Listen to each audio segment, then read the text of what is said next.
That's our boy Shin Hyul, the third son of the Shin family top-tier magic bloodline, elite of the elite. As a kid, he wasn't just talented, he was the exception. The prodigy everyone pointed at like, yeah, that one's gonna break the system. Bro even promised his father he'd dominate the Orbalistic Academy, become the greatest mage alive, and carry the family name to the top. And for once, his dad actually looked impressed. Then reality updated, fast forward 2 years. Same academy, completely different energy. During the practical exam, some loudmouth named Bake pulls up talking crazy, calling him a loser who can't even use basic magic. Hits the AI interface behind his neck like, this is the future. Magic now runs on AI chips, instant casting. Zero effort, modern convenience. If you can't use AI magic, you're basically waving sticks like a caveman. And Shin Hyul, his body rejects the chip. Bake clears the test in seconds. Fireballs. Easy win, smiling like he proved something. Then it's Shin Hyul's turn. He starts doing things the old way, gathering mana, forming formulas, 8-step incantations. Problem is, while he's thinking, the AI-controlled wolves are already moving. They jump him. He hits the floor. Time's up. Fail flashes on screen. Bake laughs. Teachers sigh. Everyone already knows the verdict. Unfit. Even his father gives up, sends him medicine meant to destroy his mana cycle, but Shin Hyul doesn't quit. He chooses the worst possible path, traditional magic. Obsolete, slow, learned only from dusty books everyone else threw away. We see him drowning in ancient textbooks, complaining about storage space like,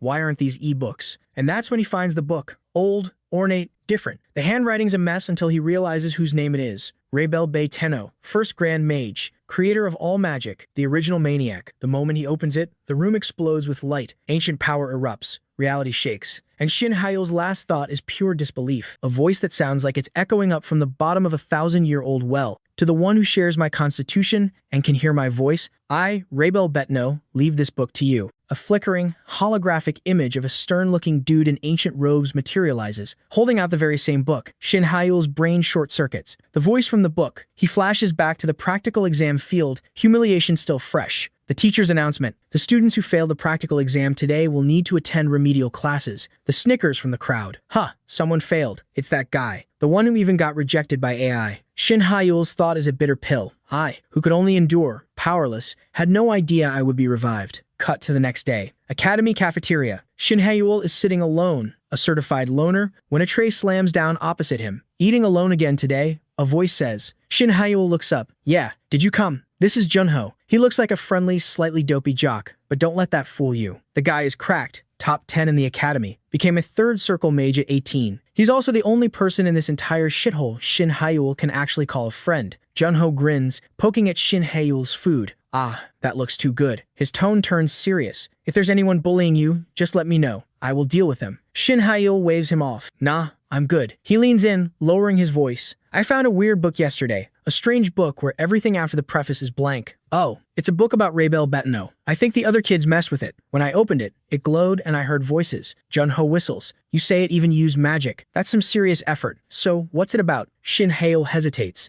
It's about him leaving his magic to his successor or something. Apparently, if you don't have the same constitution as him, you can't even open the book. That piques Junho's interest. Sounds interesting. I can try opening it too. Shin Hyul gives him a flat look, and the last page says, it says you need to die first. Junho's smile vanishes. What? Not in the heart. Shin Hyul clarifies, his voice deadpan. Create a mana circle in your brain. His friend blinks. That's no joke. A mana circle in your brain. It's telling me to die. Hey, let's check the book first. Scene change. Shin Hyul's dorm room. Junho is holding the ancient book, turning it over in his hands. Is this it? Yeah. It says you can't open it unless you have the same constitution as Batenno. Let's try. Junho's face scrunches up with effort. He pours his mana into it, muscles straining. The book doesn't even flutter. It won't open. It's not budging. Is this maybe a locking spell? I don't know, forget it. I'm done with this. He tosses the book back on the bed. I'll go. As soon as the door shuts, Shin Hyul picks it up. It opens for him like it's greeting an old friend. It's opening so easily. But then the script on the blank pages detaches, glowing and floating in the air. Batenno's voice booms in his skull again. To my successor, if my guess is right, you are probably using a mana cycle in your heart to cast magic. To ordinary people, that's just normal. Shin Hyul's eyes widen. He reads the floating text aloud. But for you and me, it is not the right way. The book flies from his hands, hovering on its own. What? Shin Hyul stumbles back. The voice continues, relentless. If you accept my will and are prepared to be my disciple, destroy the mana cycle in your heart and create a mana circle in your brain.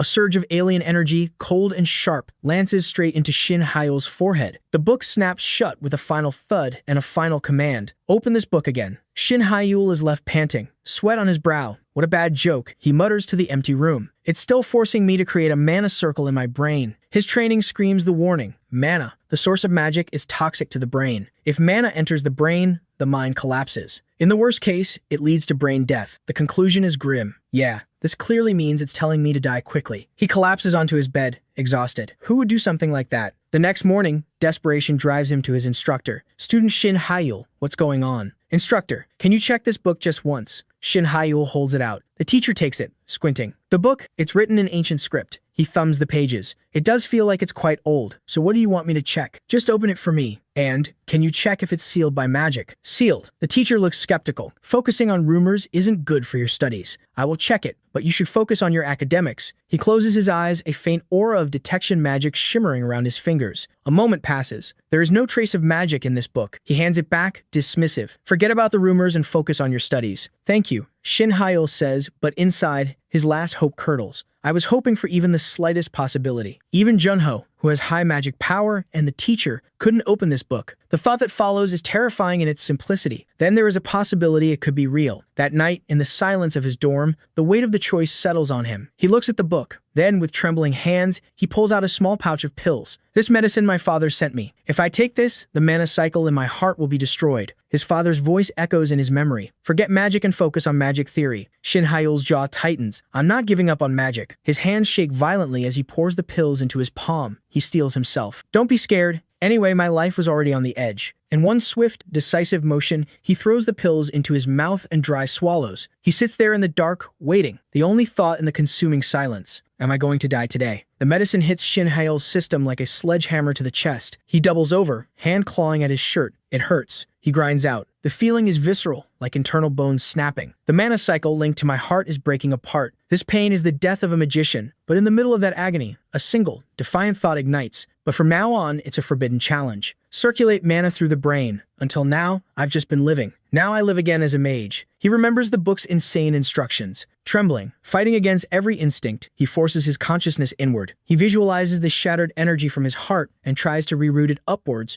towards the forbidden zone. The moment the first trickle of mana touches his brain, the searing chest pain vanishes. It's replaced by a sensation so alien it steals his breath. It was a pain that felt like it would kill me. So this is what death feels like. In that silent, weightless moment between death and life, a whisper cuts through the void. Can you hear me, future descendant? It's the book's voice, but now it's inside him. Shin Hyeul's perception explodes. He doesn't just hear it, he sees it. The voice of mana, light and darkness, sky and earth. The spirits of mana dance and whisper, coexisting with mana, my thought. I hear the voice. It's laughing, singing, as if blessing me. He passes out, swallowed by the symphony. He wakes with the dawn. Sunlight streams into his dorm room. Am I alive? He murmurs, touching his face. He looks at the book on his nightstand. The blank pages are blank no more. Glowing script flows across them like liquid gold. There are letters. The voice is becoming clear. The book speaks to his mind. Congratulations, you have taken the first step. Idred, that is the name of this book. From this moment on, your legend begins. Through this book of Idred, Shin Hyeul thinks, the title settling in his soul. The book continues, its tone shifting to one of profound gravity. I leave all my magic to you, to those who come after. No? Should I call you this now? My disciple. The voice warms, a fatherly hand on the shoulder of time. Tears well up in Shin Hyeul's eyes, but his face breaks into the first real, unburdened smile he's worn in years. A few days later, Academy Lecture Hall. Shin Hyeul is surreptitiously reading Idred under his desk. Another new entry has been added. Who knew learning magic could be this fun? The book's knowledge is a revelation. To begin with, mana has a will of its own. But for most people, when mana enters the brain, the two wills clash, destroying it. This is why mana acts as a toxin, but I am different. The will of the brain broke the will of the mana. In other words, it doesn't get destroyed. Shin Hyeul's mind races. The brain doesn't accept the will of mana. That's why I had a natural resistance to AI chips that interfere with brain function. It wasn't a defect. It was a latent, God-tier compatibility. His epiphany is shattered by the teacher's voice. Everyone, you all know there is a midterm evaluation for second years, right? This semester will have a new added rule. Shin Hyeul feels a chill, unusual. The teacher's gaze lands on him like a targeting laser. Starting this year, students who do not meet the standard will be expelled. He turns away with a dismissive flick. This was first personally proposed by the head of the Shin family. A snickering student, some grimy suck-up, immediately crows, "It's time to get rid of the defective ones." The teacher doesn't even bother to hide his smirk. "It seems there is a borderline student in my class." Shin Hae-yul's fist tightens under the desk. Father. Later in the city, Shin Hae-yul stands in front of a sleek, neon-lit building, AR Advanced Training Center. He winces. The rental simulation training center in the city is way too expensive. This place costs $200,000 an hour, right? Even this price feels heavy now. He pushes through the doors. The receptionist, all fake cheer, looks up. Her smile doesn't reach her eyes. "1 hour, please," Shin Hae-yul says. "Are you going alone?" "Yes." She hands him a key card, her pity poorly disguised. "Then please use room 14. Instructions for the hologram device are..." "I already know how to use it." Shin Hae-yul cuts her off. As he walks towards the training pods, he catches her whispered thought to a coworker. "That guy. Isn't he Shin Hae-yul from the Shin family? A noble son labeled as unfit for AI. How unlucky." Room 14. The hatch seals behind him. The hologram field buzzes to life. Training simulation initiated. Challenge quest. Wolf pack. A low growl echoes as 10 spectral wolves materialize, eyes glowing with simulated malice. Shin Hae-yul cracks his neck. It may be a low-rank monster, but taking on 10 of them at once isn't easy. The average academy clearing time for the wolf challenge is 12 minutes, 3 seconds. Now I am practicing what's written in the Idreed book every day. There's no better way to test my progress than this. He takes a centering breath. My new mana cycle. He doesn't chant. He wills it. Infinity circle. A shimmering, complex sigil, the symbol of infinity, blazes to life around his body, etching itself into the air. Power doesn't just flow through him, it is him. The wolves attack. Shin Hae-yul's hand flicks out. Water magic, torrential lance. A spear of pressurized water forms from nothing and shreds through 3 wolves before they can leap. Shin Hae-yul's eyes go wide. This is incredible. Is this my true power? Unbelievable. The revelation hits him. While other wizards circulate their mana cycle solely through their hearts to use AI magic, I can circulate mine through my whole body by using my brain. Thanks to the Infinity Circle, my suppressed magical power has finally been unleashed. He pivots, facing the remaining pack. Fire magic scattering embers. A wave of superheated sparks erupts, incinerating the constructs in a cascade of digital ash. In the quiet after the simulated battle, the book's voice murmurs in his triumph, fond but chiding. "My disciple, don't be surprised by something of this level. You still have a long way to go." The Infinity Circle is merely the foundation of Batenno-style magic. It's about controlling magic with the images formed in your mind. This is the first principle of the Batenno style, the heart's intent. The first step of the Batenno style magic model. Challenge. He exits the pod. The receptionist doesn't even look up from her screen. "Thank you. Please come again." As Shin Hae-yul leaves, a board cleaner shuffles into room 14 to reset it. "Oh, I just want to go home." He glances at the pod's terminal. "But I think about it. I wonder how the fallen genius used to train." He taps the screen to pull up the last session's results. The data loads. His mug slips from his hand and shatters on the floor. Wolf Pack Challenge. Cleared time, 6 minutes, 37 seconds. Rank, international competition level. The cleaner stares, blood draining from his face. He kicks the pod stand in a panic. How is it possible for an unfit person to set a record like this? This damn hunk of junk, it's broken again. Outside, under the city lights, Shin Hae-yul walks. The weight of Idred is comforting in his hand. A quiet, unshakable smile plays on his lips. He thinks the book's words,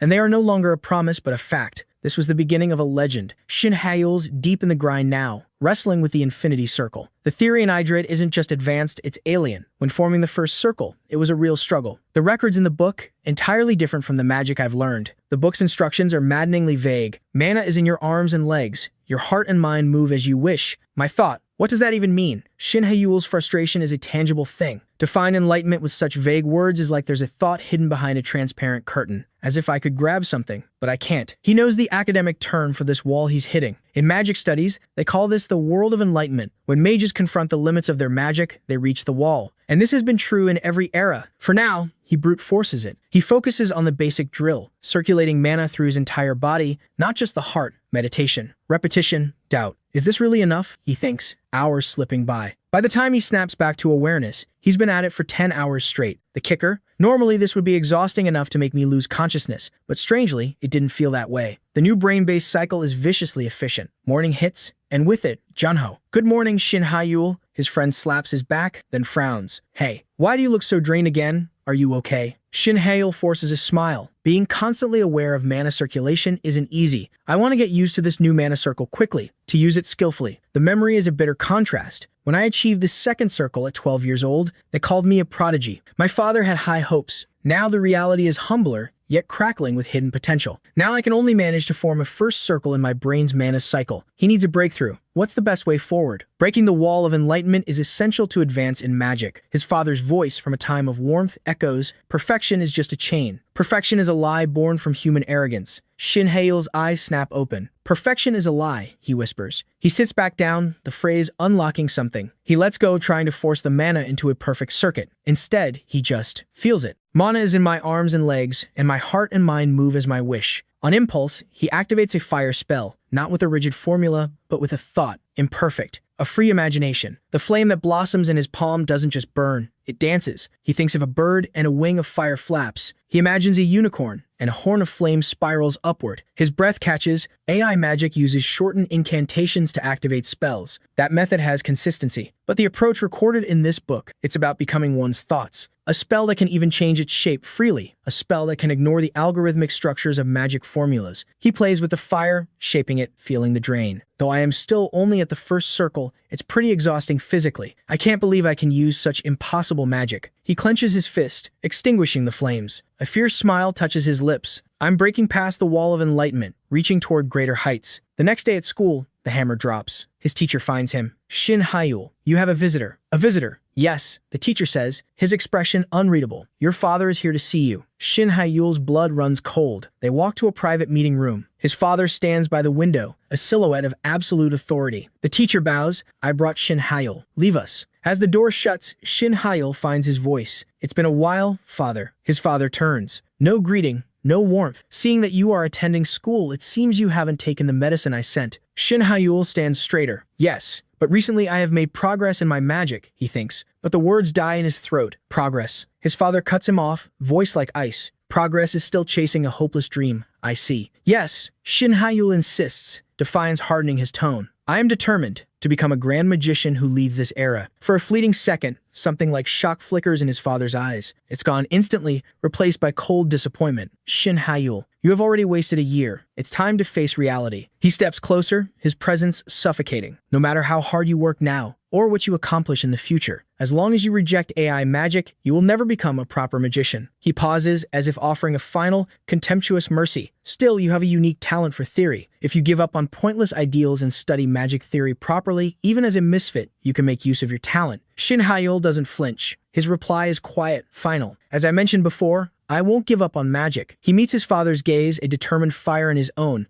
I don't want to live an ordinary life, relying on the family name of my father. What I want is to become the next head of the Shin family. His father actually scoffs. Becoming a grand magician or the head of the Shin family isn't something you achieve with ambition alone. Then I will prove it, Shin Haeul states, flat and sure. Prove it? His father asks, a dangerous edge to his voice. You are not talking about barely meeting the Academy's minimum standards and avoiding expulsion, are you? Shin Haeul lays down the gauntlet. In this evaluation test, I will place within the top 10. And if I fail, I will leave the Academy and devote myself to studying magic theory, as you said. But if I succeed, I want you to acknowledge my talent as a mage and promise me your full support. His father is silent for a long moment, then lets out a sigh that sounds almost like pity. So that recent achievement is the source of your unwarranted confidence. He turns back to the window, dismissing him. Very well. Let it not be a meaningless accomplishment. A few days later, the stage is set. The teacher addresses the buzzing class. Students, we are announcing the test method for this evaluation. Whispers erupt. I wonder what it'll be. I was hoping for a monster extermination match. The teacher silences them. The test method this time is a single elimination tournament. He lets the word hang. In other words, a duel. The class erupts in a new wave of chatter.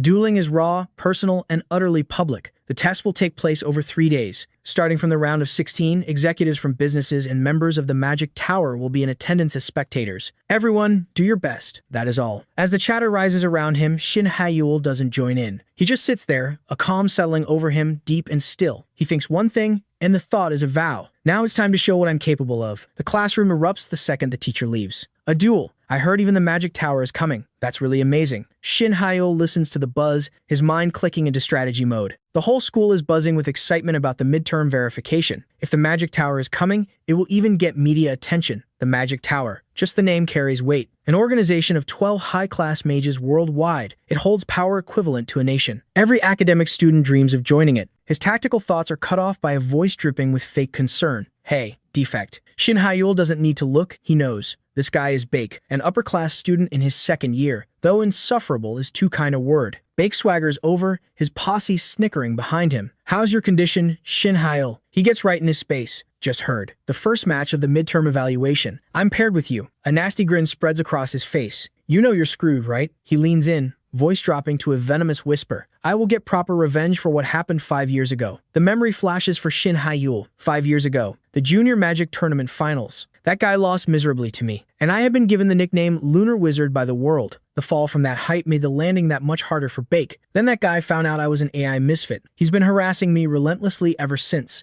Didn't they say? Bake continues, loud enough for everyone to hear, that anyone who doesn't meet the standard in this evaluation will be expelled? Then shouldn't I beat you to a pulp until you are expelled? What will you do? Cry all the way home? His laugh is a sharp, ugly sound echoed by his friends. Shin Hyul's initial irritation melts away, replaced by cold, calculating clarity. So, he's my first match opponent. I can't miss such a golden opportunity. This is a perfect chance to show my skills during the midterm. A slow, dangerous smile spreads across Shin Hyul's face. He looks Bake dead in the eye and says, calm as a sniper, "Isn't that exactly what's going to happen to you?" Bake's smirk evaporates. What? Is this a joke? He shouts, drawing the eyes of the entire class to their standoff. Are you crazy now? You still don't understand the situation? You defective jerk. Are you looking to die? Shin Hyul's smile doesn't waver. It sharpens. You were all loud like this 5 years ago, and you lost miserably. Have you not improved at all? Bake trembles with pure, unfiltered rage. You little, for real. Shin Hyul tilts his head, mock apologetic. Ah, sorry. Then the dagger twist. Were you that upset about losing to me? Wimp wizard Bake, that's the breaking point. Damn you. Bake lunges, grabbing a fistful of Shin Hyul's collar. But Shin Hyul doesn't struggle. He just brings his hand up, his grip like iron, and peels Bake's fingers away with insulting ease. His voice drops, low and lethal. Living down in the dirt, you probably couldn't understand this, but a fall can only happen to someone who was once on top. He holds Bake's furious gaze, and once a genius, always a genius. He gives Bake one last, chilling smile. I will make sure you remember that. Then he turns and walks away, leaving Bake sputtering in apoplectic rage. This defective jerk. Bake screams at his retreating back, his voice cracking. I will grind you down and burn you to ashes. The next day, Shin Hyul scans a news site on his tablet. The headline blares, "The magnificent return of a genius. The fallen prodigy of the Shin family rises against all odds." On the front page of internet news, the Bake family isn't lacking in influence either. Shin Hyul thinks with a smirk. It would be easy for him to find a journalist willing to write articles for him. And with his personality, I knew he would do something like this. He reads on. In this midterm evaluation, they are expecting the prodigy to return. Shin Hyul leans back. The more the public eyes are on me, the better it is for me. His tablet chimes with an incoming call. The ID, Father. He answers, voice steady. Yes, Father. I saw today's article. His father's tone is flat, inscrutable. You don't need to worry about it. Did you arrange it? Shin Hyul doesn't hesitate. Yes. I provoked Bake to draw the public's attention. Shin Hyul, his father's voice carries a warning. When I accepted your proposal previously, it was not because I trusted you. It was because there was no loss to the Shin family. The pause is heavy, and I still don't expect you to win. That article could bring shame to the Shin family. So why are you asking me to leave it alone? Shin Hyul's reply is cool, logical. The public already believes I was expelled from the Shin family. Even if I were to bring disgrace, the impact on the family would be minor. The impact may be small, but it's not non-existent. Do you understand that wherever you go, the Shin family's name follows you? Of course, I am aware, Shin Hyul says, but considering the gains, I believe it's worth it. Gains? His father's skepticism is palpable. If you win, what benefits would that bring to the family? Exactly. Shin Hyul delivers the line he's been crafting in his mind. It's me, the world's greatest mage produced by the Shin family and the strongest head in the family history. You would gain me the greatest head of the Shin family to date. There's a long silence on the other end. When his father speaks again, there's a faint, almost incredulous note in his voice. Just from your ambition, it seems you have already surpassed the Tower Master. Very well. I will leave it alone for now. Thank you, Father. The warning returns, colder than ever. If you bring disgrace, even after all this talk, be prepared for the consequences. I will end the call here. The line goes dead. Shin Hyul sets the tablet down. A slow breath escapes him. Now the stage is set. The day of the midterm evaluation. The air in the prep area crackles with tension. Shin Hyul stretches, feeling the hum of the infinity circle within him, a quiet, ready storm. As if summoned by his thoughts, Bake appears, a predator's grin on his face. Defect. Did you like the article I wrote? Being the so-called prodigy, You are incredibly popular right from the first day, right? He lets out a mocking laugh. I can't stop laughing, just thinking about how ridiculous it will look when you lose without casting a single spell. Shin Hae-yul finishes his stretch and looks at Bake like he's examining a mildly interesting insect. I think the one losing might actually be you. Bake's grin falters. What? Is he crazy? Thank you for playing into my hands. Shin Hae-yul continues, his voice devoid of any emotion. But you don't like me, do you? He shrugs. I don't care about it. At all. Nobody likes you, so I will make it quick. Don't hold it against me. Bake's face purples with rage. You are really insane, aren't you? Shin Hae-yul simply raises a hand, index finger pointing calmly at his foe. He doesn't shout. He states a fact, his voice cutting through the noise of the arena like a blade. One circle. He lets the words hang, letting the absurdity of the claim sink in for Bake, for the crowd, for everyone. I will beat you with just a single, one-circle spell. The arena is packed, buzzing with a noise that's half excitement, half bloodlust. In the center of it all, Shin Hae-yul stands across from Bake, a picture of calm defiance. His final declaration still hangs in the air. I will beat you with just a single, one-circle spell. Bake is vibrating with pure, undiluted rage. You lowlife. How dare a piece of trash like you mock me? The referee, looking anxious, blows the whistle sharply. Academy, second-year midterm exam, first match. Begin. Bake doesn't wait. He screams, die, piece of trash, and his hands fly up. The air shimmers as his AI-assisted system panels materialize. A spell formula snaps into existence, complex, optimized, and lethal. Third circle, explosion. A sphere of compressed, roaring fire detonates right where Shin Hae-yul is standing. The blast wave hits the arena's barrier with a shuddering thump, kicking up a massive cloud of dust and debris that swallows Shin Hae-yul whole. Bake pants, a vicious grin splitting his face. Ha! That's what you get for acting cocky, you fool. But the grin dies as the dust settles. Shin Hae-yul is just standing there, not a hair out of place, not a scuff on his uniform. He didn't even raise a hand to shield himself. Bake's brain short circuits. No, it can't be. Not a scratch. Panic edges into his voice. Then try this one. He fires off another, even larger explosive blast. Shin Hae-yul finally moves. He doesn't summon a system. He doesn't chant. He just flicks a finger and thinks, water. A shimmering, controlled sphere of water condenses from the humidity in the air, orbiting his hand. With a lazy gesture, he sends it gliding forward. The fireball hits the compact water shield and dies with a violent hiss and a puff of steam, completely nullified. Bake stares, jaw slack. What? My specialty spell. Explosion blocked so easily? High in the VIP observatory, a man with sharp eyes and an immaculate blue-trimmed robe leans forward. This is strange, he murmurs. His assistant, looking flustered, whispers, Sir, why would you reschedule everything with the Blue Tower just to watch the students' match? Do you know something about Shin Hae-yul's magic? The man Kim, master of the Blue Tower and an 8th circle mage, shakes his head slightly, his gaze never leaving the arena. No, I only read an article about the prodigy making a comeback and I came out of curiosity. So it was just by chance. The assistant sighs.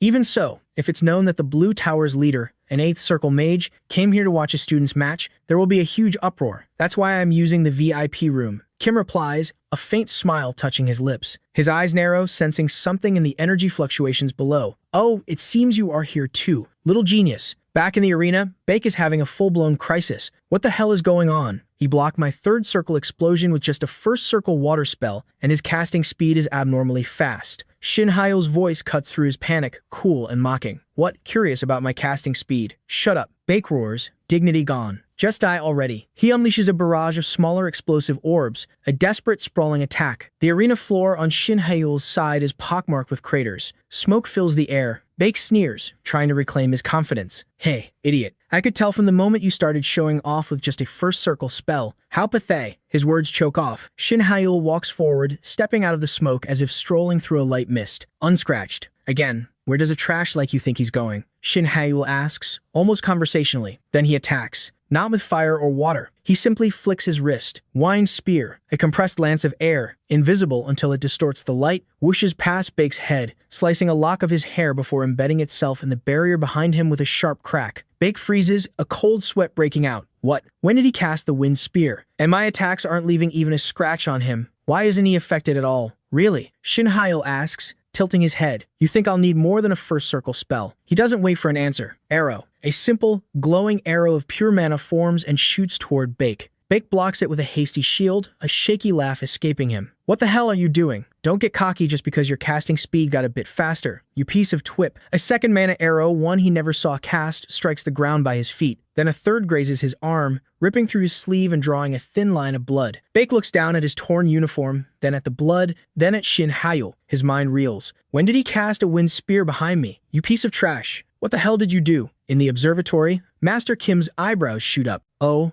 in the arena, Shin Hayo is already forming another spell, the mana coalescing around his fingers with silent, terrifying ease. He looks at Bake, not with hatred, but with a kind of detached, clinical pity. Shin Hayo says, his voice carrying clearly across the now silent arena. A faint, devilish smirk plays on his lips. You still don't get it? He lets the new spell, a swirling vortex of light and air, hover above his palm, a beautiful, deadly toy. Want me to show you again? He's not just fighting, he's teaching a lesson, and he's mocking him, truly with all his heart. The arena is dead silent, every eye locked on Shin Hayo as he holds Bake's fate in a sphere of water. Do you understand what's happening? Shin Hayo asks, his voice cold and clear. Shall I show you again? Before Bake can even splutter a denial, Shin Hayo flicks his fingers. Wine spear, flock. Not one, but 3 projectiles of compressed air materialize. But they don't fly straight. They dart and weave like hunting birds, their trajectories unpredictable. Bake's eyes widen in panic. What is this? A wind spear shouldn't have a multi-shot property. A faint mocking smile touches Shin Hayo's lips.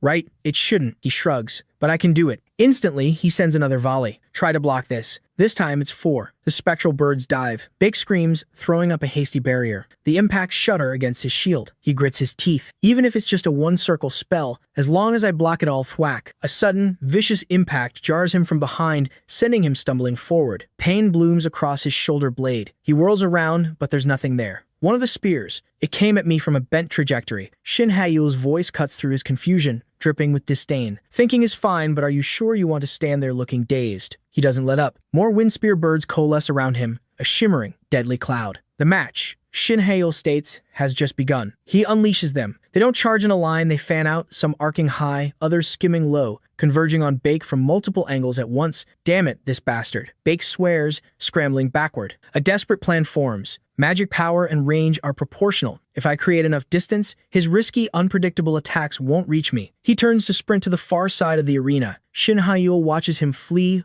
unimpressed. Well, that's a good decision. He concedes, as if praising a child. Then his hands come together in a casual, almost ceremonial clasp. In that case, the mana around him doesn't just gather, it obeys. The dozens of individual wind spears he conjured suddenly halt in midair. Then, as if drawn by a single magnetic will, they curve and streak towards a central point behind the fleeing Bake, merging into one massive, roaring lance of condensed air that shoots toward his back. Bake feels the pressure a second too late. He glances over his shoulder, his face a mask of pure terror. What? In the VIP observatory, Master Kim lurches forward in his seat, his calm composure shattered. Oh, he breathes. Not only does he cast spells instantly, but their trajectory also changes and merges in midair. What kind of magic is that? A new imposing presence enters the booth. Kim doesn't need to look to know who it is. He asks, his voice tight with intrigue, what skill is that, Lord Shin and Yuk? Shin Hayo's father stands beside him, a statue of unreadable authority, the head of the Shin family, an 8th circle magician. Kim's assistant, flustered, pulls up a holographic screen, data streaming. That's right, Shin Hayo's magic is clearly breaking the rules of open-source magic. The Reverse Cutter spell, its maximum range is 37.44 meters, action speed is 117 kilometers per hour, and the trajectory can be adjusted once midway. These are fixed parameters. Open-source magic only works according to its defined effects. This is why modern duels resemble a mental game where each person tries to predict the other's moves with known skills. Reacting flexibly is the key to victory, like a game of chess. But Shin Hayo isn't playing chess. He's rewriting the rules of the game itself. But Batenno-style magic, Shin Hayo thinks, a surge of power humming through his infinity circle. Ignores it. It ignores the limitations of open-source modern magic. The merged wind spear slams into Bake's back with a concussive boom, throwing him face first into the arena floor. The impact zone cracks. Bake groans, struggling to push himself up. He looks up dazed to see Shin Hayo walking calmly toward him. Am I really struggling against just a one-circle spell? Bake whispers to himself, the humiliation complete. Shin Hayo stops, looking down at him with pity. You are underestimating one-circle spells too much, Bake. His voice is quiet, lethal. Even if you exhaust yourself using third-circle spells, all it takes to kill someone is a single pen. He raises a hand. Water obediently condenses from the atmosphere, swirling in his palm. Bake flinches. What? What is that? What does that even mean? It's a first-circle water spell, Shin Hayo explains as if it's the most obvious thing in the world. He holds the shimmering sphere up for Bake to see. The same applies to magic. A grand spell isn't necessary to end a life. Before Bake can react, the water moves. It doesn't splash. It flows with purpose, snaking into his open, gasping mouth and then expanding, covering his entire head in a clear, suffocating helmet. Bake's eyes bulge. He claws at his face, but his fingers pass through the liquid without disturbing it. He thrashes, desperate coughs, turning into silent, bubbling screams. Shin Haiyul watches, his expression impassive. The Academy's battle uniforms are protected by the safety zone barrier spell, he comments clinically. But right now, it doesn't seem to be doing you any good. Bake's struggles weaken. His body goes limp. Shin Haiyul turns his head toward the frozen referee. Instructor, he says, his voice cutting through the horrified silence. I think the result is pretty clear. Shall we continue? The referee jolts as if electrocuted. He frantically blows the whistle. Match over. The winner is Shin Haiyul. Bake's friends rush into the arena, pulling the unconscious, water-drenched boy away. Shin Haiyul stands alone in the center, the din of the crowd a distant roar in his ears. He takes a deep breath, feeling the vibrant, untamed mana circulating through his brain and body. A fierce, quiet satisfaction settles in his chest. It's been a while, this feeling. Returning as a mage once again. In the observatory, Master Kim slowly sits back, a fascinated gleam in his eyes. The prodigy is very interesting. He watches Shin Haiyul's retreating figure. I want to know more about him. Later, in a quieter alleyway away from the crowds, Junho practically tackles Shin Haiyul with excitement. Hey, Shin Haiyul, you won. That's amazing. His eyes are wide. What kind of training did you do on the side? Your magic was incredible. The wind spears moved here and there, and the spells merged and unfolded. How? Shin Haiyul looks at his only friend, the one person who didn't abandon him. A genuine, rare smile tugs at his lips. Do you want to know? He asks. Junho leans in eagerly, placing his ear near Shin Haiyul's mouth, ready for the secret. Shin Haiyul lets the suspense hang for a beat, then whispers, his tone playfully final. Well, that magic is a secret. After dodging Junho's question with his secret line, Shin Haiyul quickly shifts gears to stop more probing. He pulls out his phone. Did you see this? He asks, shoving the screen in his friend's face. Junho squints. See what? The interview. The one I did right after the match is already out. The video is queued up. Aren't you curious about my magic? On screen, a swarm of reporters is shoving mics in a composed Shin Haiyul's face. Interviewer, what exactly is the instant cast magic that Shin Haiyul showed us? How did you cast magic instantly? Are you referring to the way you altered or combined the wind spear's trajectory? So many questions, right? Just as Shin Haiyul opens his mouth to give a non-answer that would surely sound suspicious, a calm, authoritative voice cuts through the noise. I will answer that question for you. The camera whips around. Shin Haiyul's own eyes widen slightly on screen. Walking through the crowd, parting it like the sea, is Kim, Lord of the Blue Tower, the Ice Demon King. The air itself seems to chill a few degrees. Kim steps into the frame, a small, knowing smile on his lips. Shin Haiyul, I watched your recent match with great interest. He addresses the reporters. I believe that he used the fourth circle spell, Memorize. In the video, Kim demonstrates. He raises a hand, and without a single spoken word, a perfect sphere of frost blue flame erupts in his palm. The reporters flinch back, shocked by the silent, instant cast. Kim explains, extinguishing the flame is a spell that allows you to prepare magic in advance and cast it instantly when needed. With Memorize, instant magic casting is possible. A reporter shouts, then why isn't such a useful spell widely used? Kim nods, as if expecting the question. Well, Memorize has its drawbacks. It can only store spells 3 circles below the user's level. He turns his penetrating gaze back to Shin Haiyul. So, Shin Haiyul, am I correct? On screen, Shin Haiyul gives a slight, respectful bow of his head. Yes, that's right. In the alley, watching the replay, Shin Haiyul thinks, I was wondering how to explain Batenno-style magic, and you provided just the help I needed. But then the interview takes another turn. A sharp-eyed reporter shouts, so, does that mean Shin Haiyul's skill level is at 4th circle magic? Kim doesn't hesitate. He claps a firm, almost paternal hand on Shin Haiyul's shoulder. Yes, he declares, his voice leaving no room for argument. I can attest to it. The camera flashbulbs explode. Being at a 4th circle level at such a young age is comparable to the records of Tower Lords. But since the Lord of a Tower has confirmed it, there's no doubt. Junho lowers the phone, staring at Shin Haiyul with newfound awe. Shin Haiyul, are you really a 4th circle mage? He shakes his head, then points back at the screen. But putting that aside,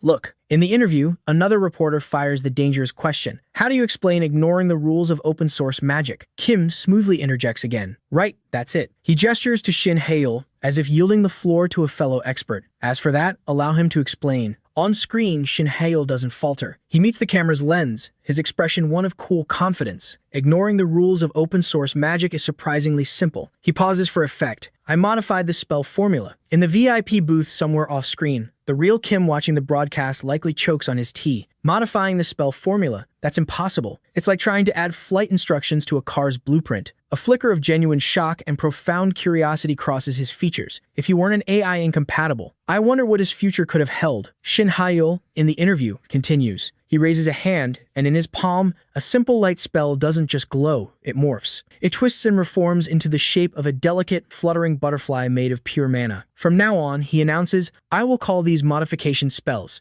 Modification magic. The Kim in the Alley replay watches Shin Hae-yul on the screen with deep, unblinking interest. The thought is clear. This is revolutionary. From today onward, the entire magic community will be shaken. Jun-ho finally looks up from the phone, his head spinning. About that point, modification magic, and I'm supposed to believe that? Shin Hae-yul just shrugs, a ghost of a smile on his lips. Yeah, believe it. Right, Jun-ho says, still dazed. Who would believe it? He shakes it off, his usual good cheer returning. Anyway, I'm glad you won. All right, I'm heading back to the dorm. Already? Yeah, I need to manage my condition. I have a tough opponent tomorrow. The next day, the stadium. Shin Hae-yul watches from the competitor's area as Jun-ho steps into the arena. His friend is focused, determined. So the tough opponent Jun-ho mentioned was him. Shin Hae-yul thinks, his eyes shifting to the other side of the ring. It's a girl. No, Adela. Adela Star, the prodigy born between the starlet family of France and Korea's House of Mystics. The match begins. Adela doesn't summon panels. She doesn't chant. She simply lifts a finger. Moonlight bullet. Particles of shimmering, pale, silver light coalesce and fire in a rapid, silent barrage. It's beautiful and deadly. Jun-ho reacts fast, throwing up his strongest barrier. The moon bullets slam into it, and in seconds, the shield shatters. The final bullet grazes his shoulder, spinning him around and sending him to his knees. The referee's call is immediate. Match over. It's Adela's win. Decisive. Brutal. Shin Hae-yul observes quietly, his analytical mind whirring. A secret magic blending light and dark elements. Shining moonlight, the secretive magic of the House of Mystics. It isn't registered in open-source magic. Its range, distance, power features, all unknown. A cold trickle of assessment runs through him. It's natural to feel that facing her would be difficult. Then he feels a gaze. He looks up. Across the arena, amidst the exiting crowd,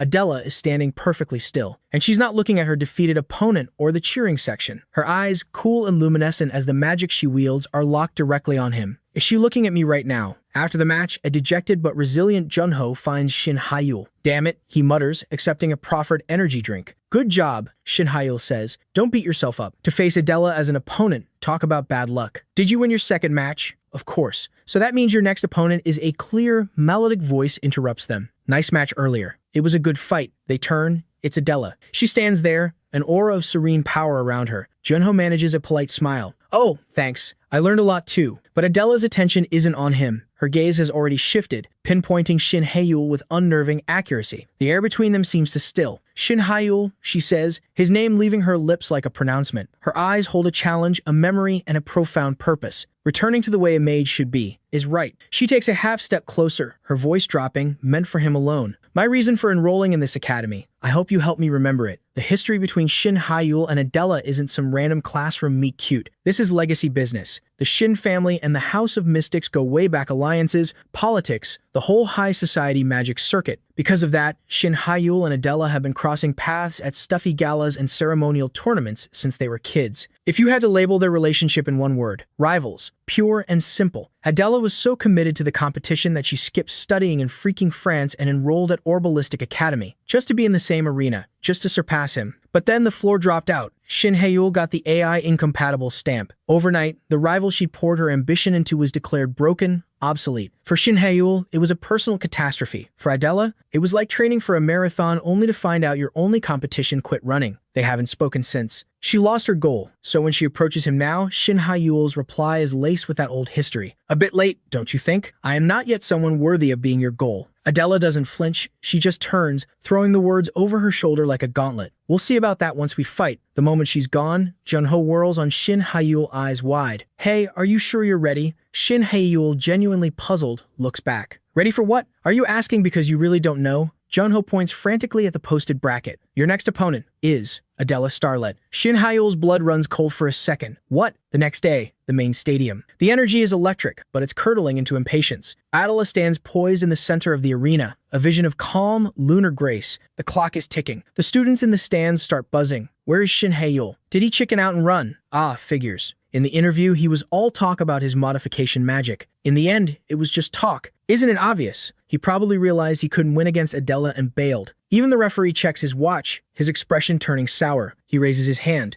Time's up. Following the rules, Adela Starlet wins by defa, sorry for being late. A figure stumbles into the arena entrance, panting, hair a mess. Shin Hae-yul. The referee glares. Shin Hae-yul, what took you so long to get here? He cuts off any explanation with a sharp wave. No, I'll hear it later. I won't give you any time to catch your breath. Consider it a penalty for being late. Take your positions. Adela watches him calmly as he walks to the opposite mark. Can I ask why you were late? Shin Hae-yul finally catches his breath, a strange, focused light in his eyes. Nothing major, he says, wiping his brow. He takes his stance, and a faint, intricate shimmer, the infinity circle flares briefly around him before fading into his skin. Just some preparations. Preparations? Adela's eyebrow arches slightly. You are quite strong, Adela. Shin Hae-yul's voice is flat, factual, so I had to prepare myself to beat you. A fierce, anticipatory grin finally breaks through. This will be an interesting fight. You prepared. In a day. They lock eyes across the distance. The air between them doesn't just crackle with mana, it vibrates with a shared, instinctual understanding. I can feel it. Shin Hae-yul thinks. I can feel it. Adela thinks simultaneously. The Shin Hae-yul in front of me is different from yesterday. Can I expect to see your true power? She asks, her voice barely above a whisper yet carrying across the silent arena. Shin Hae-yul's grin sharpens.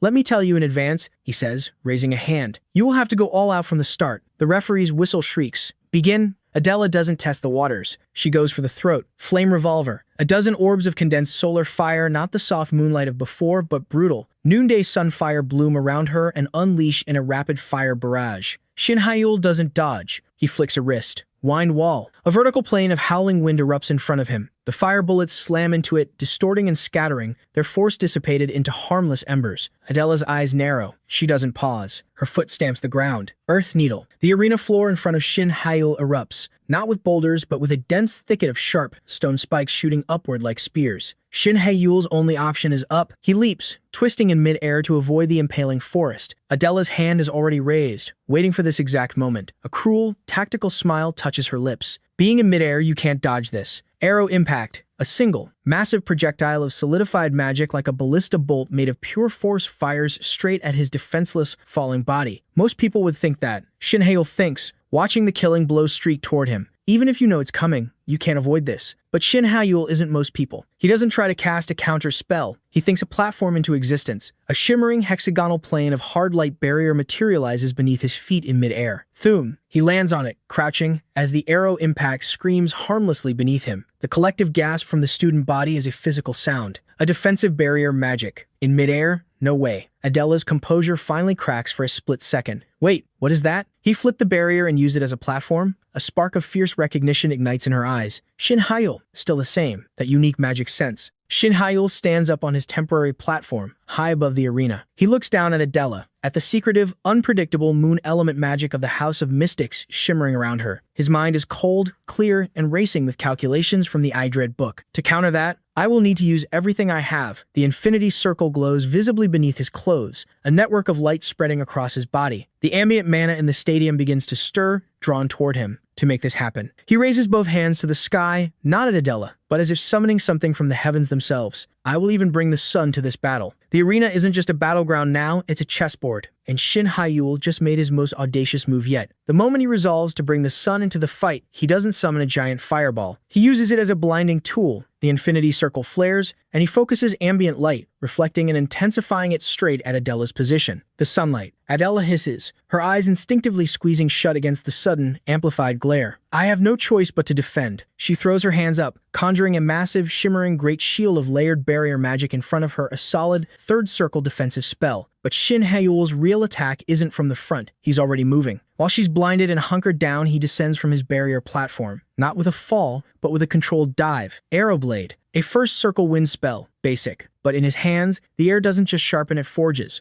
A sort of compressed, singing wind forms in his grip. He swings it not at her shield, but in a wide, powerful arc that generates a concussive crescent of force. Whoosh boom, the wind crescent slams into the great shield. It doesn't break it, but the impact is colossal, shoving Adela and her defensive wall back several feet, grinding her boots across the arena floor. Shin Hae-yul lands lightly from the recoil, back on his feet. Using Arrow, a first circle spell, against a third circle defensive, she's definitely being cautious, but his mind is 3 steps ahead. The moment his soles touch the ground, he doesn't pause. He channels mana downward through his feet, a faint pulse that Adela, still stabilizing, misses completely. Right, Adela thinks, shaking off the disorientation, her eyes flashing with renewed intent. Now it's my turn. She prepares to launch a counteroffensive, but the floor beneath her moves. The stone liquefies for an instant before snapping solid around her ankles and calves like cement. Earthbind. What? She struggles, caught completely off guard. When did he? Could it be? Did he cast a spell the instant he landed? The realization hits her like ice water. He's fast. My eyes can barely keep up with his movements. Before she can shatter the bind, Shin Hyeol's next spell is already airborne. Not a simple missile. He shapes the water he summons, pouring intent into it. Water art, Dolphin Rush.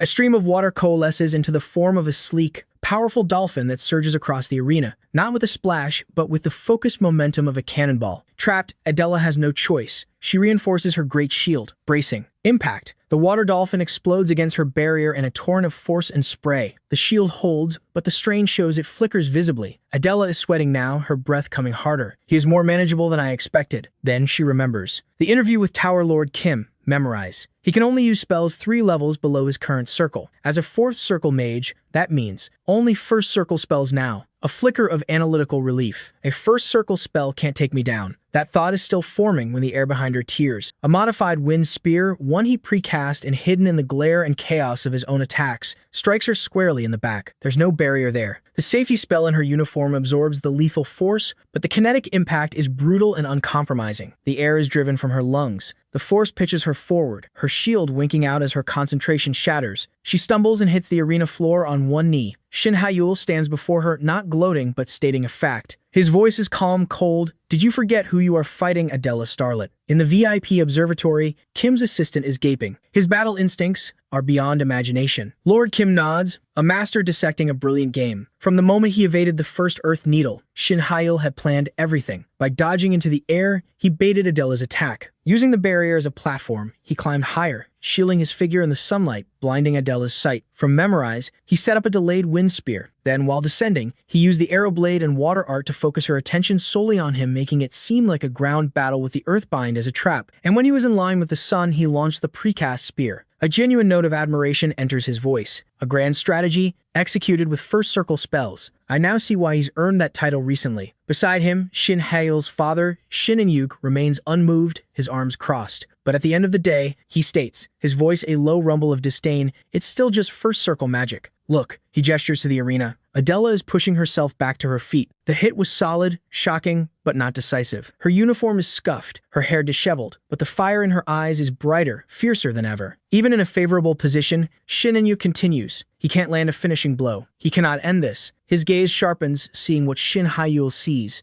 and Adela hasn't even used that magic yet. On the battlefield, Adela rises. She brushes dust from her sleeve, a slow, deliberate motion. When she looks at Shin Hyeol again, all traces of surprise or frustration are gone, replaced by a profound, chilling serenity. Truly impressive, she says, and she means it. A faint, almost nostalgic smile touches her lips. You remind me of that time. Then, her eyes snap fully open. The grayish blue of her irises begins to glow with an internal, silvery light, like the heart of a glacier catching the moon. I, too, will face you with my full strength. Finally, Shin Hyeol thinks, his body tensing, the infinity circle within him spinning faster in response to the sudden, massive shift in atmospheric mana. Adela's entire body begins to glow with a soft, ethereal luminescence. The air around her chills visibly, frost crystallizing on the arena floor at her feet. Shin Hyeol recognizes it from the old family records, from whispers of the House of Mystic's deepest secrets. A cold dread and exhilarating challenge twist together in his gut. The Ultimate Moon Attribute Ritual. The House of Mystic's hidden magic. Ultimate Moon Attribute. Adela's voice echoes, layered with power, herald skill. The pressure in the arena becomes physical. The moment Adela invokes her herald skill, the world seems to tilt on its axis. A massive, intricate magic circle, silver, complex, and radiating ancient, lunar, coal manifests in the air above her, spinning slowly. It's not just a spell, it's a declaration. The gravitational pull of its mana forces the very air down. Shin Hyeol grunts, his knees bending slightly under the sudden oppressive weight. The cheers from the crowd die, swallowed by the silent, chilling majesty of the ritual. In the VIP observatory, Shin Hyeol's father, Shin In-yuk, watches the display of ultimate lunar magic with a dismissive snort. He stands smoothing his robes. The battle is already over, he states, turning to leave. There is no need to keep watching. Lord Kim doesn't turn. Are you leaving? But before Shin In-yuk can take a step, a new surge of mana, not cold, but blisteringly hot, erupts from the arena below. It's a different kind of pressure, raw and defiant, pushing back against the lunar chill. Kim's assistant chokes.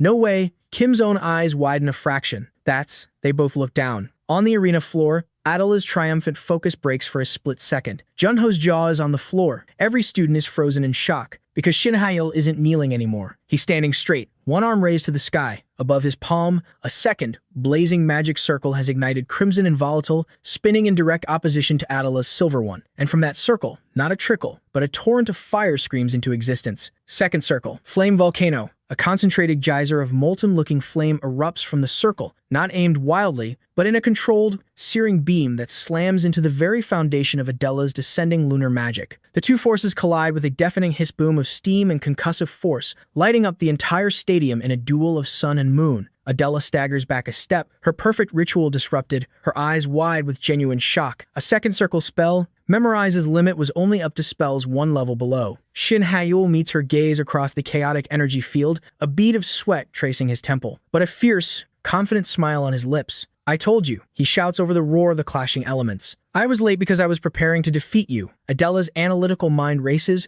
arriving at the only logical, terrifying conclusion. Memorize's limit was for spells 3 levels lower. "Have you achieved the 5th circle?" Shin Hae-il doesn't answer. He just smiles wider, pouring more mana into his volcanic stream. But his mind flashes back to the truth, the desperate, insane preparation of the night before. Flashback, the previous night, Shin Hae-il's dormitory. He's not sleeping. He's staring at the open pages of Idrid, frustration and anxiety knotting his stomach. Adela isn't someone I can beat with only first circle spells. My current fighting style, it doesn't naturally align with the covert, unpredictable nature of secret moon magic. I thought I could wait, master the basics, then overwhelm her later. But I don't have later. He turns a page in the book. The text seems to shift, new lines glowing faintly. "If you can truly wield me, channel power to the next page's magic circle. It will lead you to a new realm." Shin Hae-il frowns. Is this some kind of mechanism? He traces the faint, intricate circle drawn on the parchment. Determination hardens his features. "I will try. No need to hesitate." He places his palm flat on the page and pushes a steady stream of his unique, brain-circulated mana into the diagram. The book doesn't just glow, it erupts. Light floods the room, not blindingly, but with a deep, pulling sensation. Wow, damn it, it's glowing again. Shin Hae-il grits his teeth, holding on as the world around his desk seems to dissolve into ribbons of light and ancient script. When the light fades, he's not in his dorm. He's standing in the center of an impossibly vast, circular library. Shelves stretch up into a dizzying, star-dusted infinity, packed with books that hum with contained power. The air smells of old parchment and ozone.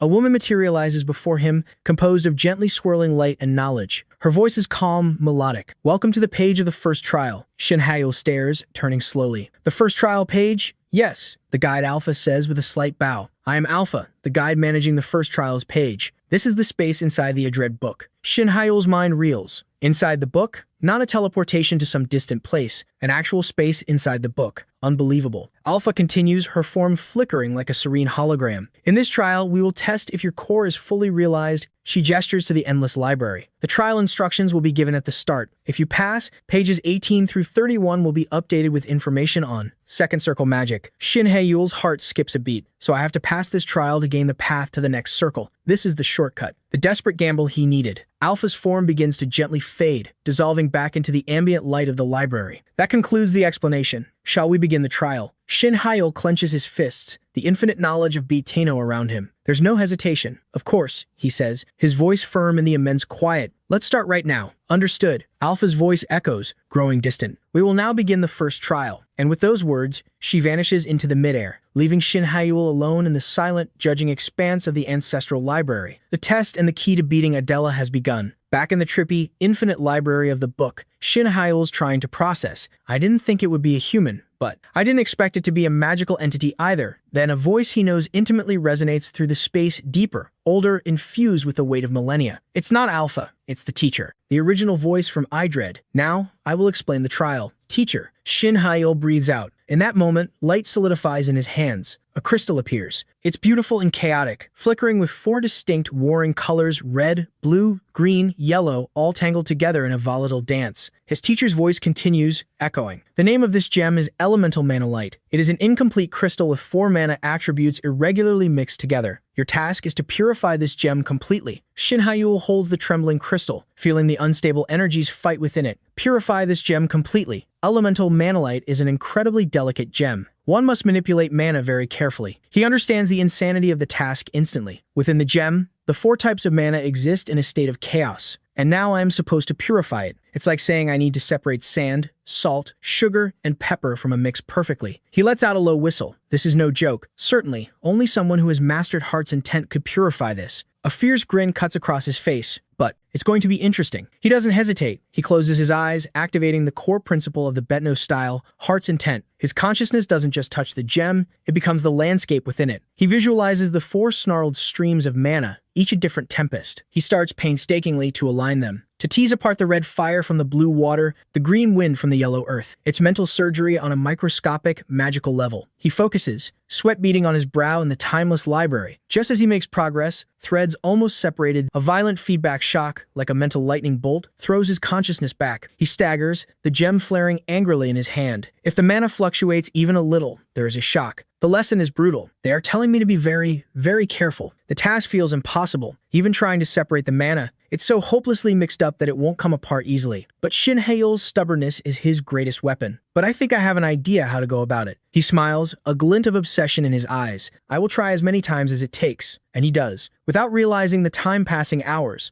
maybe subjective days within the book, Shin Hae-yul attempts it again and again. A small lapse in concentration, a moment of impatience, and the chaotic energies would snarl back together, forcing him to start from zero. He repeated this countless times. Then, finally, in one perfect, sustained moment of absolute clarity and control, the 4 colored lights within the gem didn't just separate, they sang. Each stream flowed into a distinct facet of the crystal, glowing with pure, individual radiance. The gem stopped trembling. It became still, perfect, and harmoniously multi-hued. Elemental manalite, purified. His teacher's voice filled the library again, warm with approval. Congratulations on passing the trial, successor. You have mastered heart's intent. I will update the book of Idrid with the second ring, the technique for weaving the resonance ring. Light swallowed him again. Shin Hae-yul's eyes snapped open in his dorm room. Dawn was bleeding through his window. He was back, drenched in sweat but buzzing with energy. I'm back. He instantly snatched Idrid from his nightstand. The previously blank pages now glowed with dense, new text and diagrams. All right, he whispered, heart pounding. Finally, the method to weave the second ring. His resolve was iron. Before the next match begins, I will definitely master the second ring. Cut back to the present stadium. The pressure from Adella's fully manifested herald's skill is a crushing, lunar tide. She unleashes it. A wave of solidified moonlight, cold enough to freeze the soul, blasts across the arena. It's a flash of absolute, silencing light. Shin Hae-yul is swallowed whole. Junho's heart plummets. Damn it, I guess Shin Hae-yul's just done for. Adela turns her back, already walking away. The match is already over, she states, a hollow ache in her chest. To think he would get this strong in such a short time. Shin Hae-yul, just who are you really? But that's all. The genius I once set my eyes on is no longer there. It felt like an ending, but then she freezes. A new sound cuts through the fading echoes of her own magic. Not a boom or a crash. A low, powerful hum, like the awakening of a giant. She whirls around. At the epicenter of her attack, where Shin Hae-yul should be unconscious or frozen, stands a figure wreathed in 2 overlapping, intricately spinning magic circles. The second circle, resonance activation. Shin Hae-yul's voice, layered with power, echoes. Darkness plume. His hands rise. From one, inky tendrils of shadow erupt. From the other, a focused beam of piercing light. 2 opposing forces, held in perfect, simultaneous balance, merging 2 infinity circles. With free will, he wasn't just casting spells, he was conducting an orchestra of pure intent. Become my hands and feet. In the VIP room, the unflappable Kim and the disdainful Shin In-yuk both jolt to their feet, identical looks of sheer, unvarnished shock on their faces. In the stands, Junho and every other student are speechless. Adela can only watch, her herald skill still active but now seeming fragile, as Shin Hae-yul moves. He doesn't just attack, he deconstructs. The 2 giant, spectral hands of shadow and light manifest don't smash her shield. They grab the edges of her silvery magic circle and,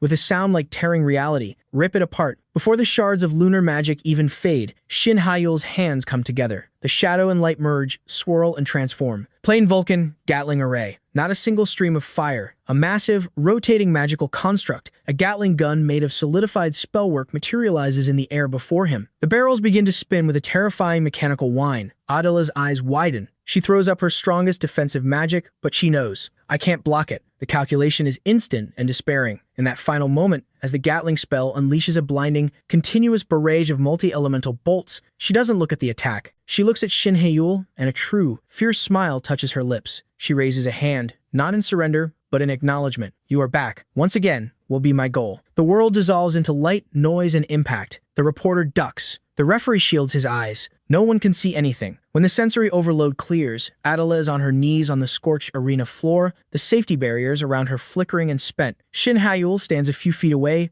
panting heavily, smoke curling from his hands, utterly exhausted. The referee, finding his voice, croaks, Match over. The winner is Shin Hyul. Later, as the stadium empties, Shin Inyuk turns to leave, his face an unreadable mask. Leaving already? Kim asks. I have other appointments. Kim gives him a knowing, sidelong glance. I see. You are really not very good at lying, are you? Back in his dorm, Shin Hyul collapses onto his bed. I'm exhausted. His mind replays the fight in technical brilliance. The second Infinity Circle resonance sync using the Heart's Intent Circle to amplify magic. Moon attribute magic is a hybrid, combining light's range and dark's potency. By adjusting the dark element's intensity, I could narrow its attack range. I countered Herald with a focused #dark light merge. Moon magic is a secret art unique to the House of Mystics, not something just anyone can use. But by briefly observing its structure with the Resonance Circle's analytical insight, the Mana Light Purification Trial refined my mana control. Without any of these, defeating Adela would have been impossible. His triumphant analysis is interrupted by a sudden, profound silence falling outside his door. Then, a soft, respectful knock. Shin Hyul opens it. Standing in the hallway is not a student, but Kim, Lord of the Blue Tower, the Ice Demon King himself, in the flesh, in a humble academy dorm corridor. Every other student in the hall is frozen, staring in silent, awestruck shock. Shin Hyul straightens up immediately. Kim smiles, a small, serious curve of his lips. I came to speak with you, Shin Hyul. The scene shifts to a quiet, private lounge in the academy, far from the roaring crowds. Shin Hyul sits across from the single most intimidating person in the magical world, who isn't his father. Kim, master of the Blue Tower, the Ice Demon King, leans back, steepling his fingers. I'm sorry to bother you when you must be tired. I watched the match. It was an excellent battle. Thank you, Shin Hyul replies, keeping his posture respectful, his guard up. Kim adjusts his glasses, the lenses catching the light. His casual demeanor sharpens instantly. I will ask you directly, Shin Hyul. He leans forward slightly, the weight of his presence filling the room. Have you reached the fifth circle? Shin Hyul's mind kicks into overdrive. Not right to think about it. I did use second circle magic during the match. The Blue Tower Master must think I used Memorize. If I use second circle magic, it's only natural that a third circle or higher mage would mentally mistake me for having reached the fifth level. He meets Kim's gaze, his face a mask of polite honesty. No, I haven't reached the fifth circle, Tower Master. Kim doesn't blink. I see. He lets the word hang, the silence demanding more. Then how did you use second circle magic, Shin Hyul? Here it comes. Shin Hyul offers a slight, almost helpless shrug. If I say I used vision magic, you wouldn't believe me, would you? Vision magic, Kim echoes, his head tilting. Is it the transformation magic you mentioned during the interview? Shin Hyul seizes the lifeline. Yes, the transformation magic. He keeps his voice casual. Let's go with that. Inside, he's calculating. Even so, reaching the fifth circle at my age is hard to believe. It would cause a huge uproar. And later, when I use theoretical magic from the book, it's bound to cause problems. I have to keep the truth hidden for now. But Kim is a master for a reason. He doesn't accept the vague answer. It's an incredible form of vision magic, he concedes, then drives to the heart of the contradiction. But what does it have to do with second circle magic? Shin Hyul doesn't flinch. He layers one half-truth over another, banking on Kim's own earlier cover story. I have improved on Memorize magic. For the first time, Kim's perfect composure shows a true crack. His eyes widen behind his glasses. You've improved Memorize magic? A short, incredulous laugh escapes him. He stands up, pacing slowly behind Shin Hyul's chair. So, that's one way to do it. He comes to stand beside Shin Hyul, placing a heavy, assessing hand on his shoulder. The touch is friendly, but the pressure is that of a master, appraising a newly discovered, dangerous artifact. Really? That's amazing. His voice is low, filled with genuine, sharp-edged wonder. No way, you even improved the weakness of Memorize. Thank you, Shin Hyul says, but a cold sweat prickles at the back of his neck. The Tower Master is too close. Those eyes feel like they're seeing past his skin, past his mana, down to the core of the Infinity Circle spinning in his brain. An intense, silent moment stretches out. Kim's gaze is a physical weight, analyzing, dissecting. Shin Hyul holds his breath. Finally, Kim pulls his hand away, a slow, satisfied smile spreading across his face. Certainly, he muses, as if confirming something to himself. Seeing that there is no sign of the mana lines typical of a fifth circle mage, I'm certain now. He nods once, decisively. It seems you haven't reached the fifth circle yet. I will take my leave now, and I will explain everything to the reporters. As he turns to go, he pauses at the door, glancing back. His eyes seem to glow for a split second with a faint, crimson inner light. Red Jade's magic eyes. Shin Hyul feels a bizarre sensation, as if his magical core was just gently but thoroughly X-rayed. He bows deeply, hiding his face. Ah, thank you. Please be careful going home. The door clicks shut. Shin Hyul slumps back into his chair, letting out a long, shaky breath. I never imagined that the master of the magic tower would verify with Red Jade's magic eyes. The knowledge from the Shine family archive surfaces. The blue magic tower master's magic eyes. They can pierce through the essence of mana, said to be the world's best in terms of detection. A chill runs down his spine. I guess I got away with it. Since I didn't get caught by such magic, Tower Master Batenno-style magic is my greatest secret. I can't reveal it recklessly. The next day, Shin Hyul wins his following match with a clinical, efficient display of his now improved memorized techniques, not needing to unveil anything deeper. As he's leaving the competitor's area, a voice stops him. Shin Hyul. He turns. It's Adela. She's out of her medical ward, though bandages are still visible on her arm and neck. Shin Hyul blinks. I thought you would be out for 4 hours, but you're already awake. Yes, I'm fine now, she says, her voice steady, her gaze direct. So, what's going on? She hesitates, a flicker of uncharacteristic uncertainty crossing her features. Well, if it's not too much trouble, I would like to get some feedback on our match. She holds up a hand, forestalling any objection. The finals are left, so if you're tired, we can do it later. Shin Hyul studies her. He sees not a wounded rival licking her pride, but a dedicated mage seeking a path to greater heights. It's a look he understands intimately. No, he says, a hint of a smile touching his lips. We'll do it now. Feedback will help me too. He gestures down the hall. Follow me to the waiting room. Adela nods, a spark of that old competitive fire returning to her eyes.